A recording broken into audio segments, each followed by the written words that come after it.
तर रायगडच्या महाडमधून एक ब्रेकिंग न्यूज समोर येते। महाडमध्ये मनसे पदाधिकाऱ्याला बेदम मारहाण झाली आहे। महाड शहर प्रमुख पंकज उमासरे याला ही बेदम मारहाण झालेली आहे। गोगावलें विरोधात मुलाखत दिल्यानं हा मारहाण झाल्याचा संशय व्यक्त करण्यात येतोय। दुकानात शिरून या पदाधिकाऱ्याला मारहाण करण्यात आलेली आहे। तर महाड शहरात एका मनसे पदाधिकाऱ्याला ही बेदम मारहाण करण्यात आली आहे। महाड शहर प्रमुख पंकज उमासरे असं मारहाण झालेल्या या पदाधिकाऱ्याचं नाव आहे। गोगावलें विरोधात त्याने एक मुलाखत दिली होती आणि या मुलाखतीमुळेच या पदाधिकाऱ्याला मारहाण झाल्याचा संशय आता व्यक्त करण्यात येतोय। दुकानात शिरून या पदाधिकाऱ्याला ही मारहाण करण्यात आलेली आहे।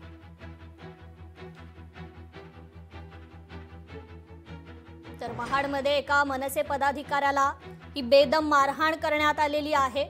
या मारहाणीत हा पदाधिकारी जखमी देखील झालाय। महाड शहर प्रमुख पंकज उमासरेला ही मारहाण झालेली आहे। मंत्री भरत गोगावले यांच्या विरोधात मुलाखत दिल्यानं या पदाधिकाऱ्याला मारहाण झाल्याचा संशय आता व्यक्त करण्यात येतोय। तर दुकानात शिरून या मनसे पदाधिकाऱ्याला ही मारहाण करण्यात आलेली आहे। या संदर्भात अधिक अपडेट आपण घेऊयात। लोकशाहीचे प्रतिनिधी भारत गोरेगावकर आपल्याशी जोडले गेलेले आहेत। भारत, महाडमध्ये मनसे पदाधिकाऱ्याला ही बेदम मारहाण झाली आहे, नक्की कशामुळे ही मारहाण झाली आहे याचं कारण काही समोर आलंय का? निश्चित स्वरूपामध्ये आजची जी घटना ही खरं तर राजकारणामध्ये खळबळ उडवून देणारी घटना आहे। महाराष्ट्र नवनिर्माण सेनेचे महाडचे शहर प्रमुख जे आहेत पंकज उमासरे यांना आज त्यांच्या महाड येथील दुकानामध्ये घुसून बेदम मारहाण झालेली आहे। या मारहाणीची पार्श्वभूमी अशी आहे की राज ठाकरे यांनी आपल्या भाषणामध्ये एकनाथ शिंदे यांच्यावरती टीका केली होती आणि त्या टीकेला उत्तर देताना मंत्री भरत गोगावले यांनी देखील राज ठाकरेंवरती टीका केली होती। अर्थात मंत्री भरत गोगावलेंनी राज ठाकरेंवरती टीका केल्यानंतर महाडचे मनसेचे शहर प्रमुख पंकज उमासरे यांनी देखील स्थानिक पातळीवरती मंत्री गोगावले यांना प्रत्युत्तर दिलं होतं आणि या प्रत्युत्तरानंतर काही आक्रमक झालेल्या कार्यकर्त्यांनी आज संध्याकाळी पंकज उमासरे यांच्या दुकानामध्ये घुसून त्यांना बेदम मारहाण केली। त्यामुळे ही शिंदे गटाकडून किंवा भरत गोगावले यांच्या समर्थकांकडून ही मारहाण झाल्याचं बोललं जात आहे। सध्या पंकज उमासरे यांच्यावरती महाडच्या ग्रामीण रुग्णालयामध्ये उपचार सुरू आहेत। त्यांची परिस्थिती जरी चिंताजनक नसली तरी गंभीर स्वरूपाच्या जखमा आहेत। त्यामुळे यावरती आता पोलीस नेमकी कोणती कारवाई करतायत किंवा पोलीस ठाण्यामध्ये कशा प्रकारचा गुन्हा दाखल होतोय याकडे सर्वांचं लक्ष लागलेलं आहे।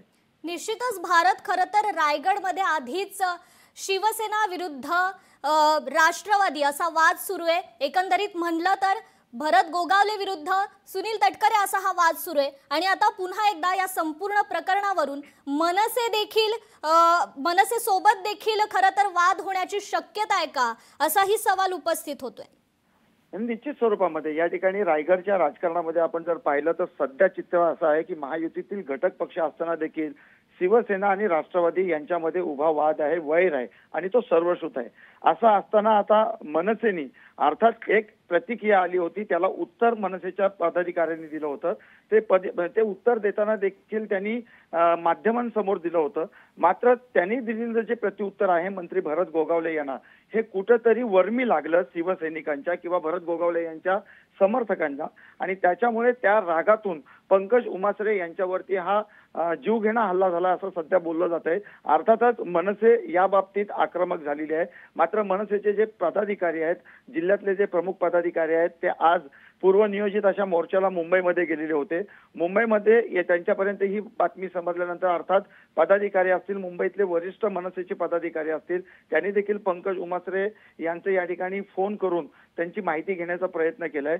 जी माहिती आपल्याकडे मिळते त्यानुसार पंकज उमासरेला जी मारहाण झाली त्याची बातमी दस्तूरखुद्द मनसे प्रमुख राज ठाकरेंपर्यंत पोहोचले आणि त्यांनी देखील याची गंभीर दखल घेत पोलीस ठाण्यामध्ये फोन करून या बाबतीत पोलिसांनी गांभीर्यपूर्वक लक्ष घालाव्याच्या सूचना केलेल्या आहेत। निश्चित भारत, धन्यवाद आपण दिलेल्या या सविस्तर अपडेट बद्दल। लोकशाही मराठी ऐका, पहा, जागरूक रहा।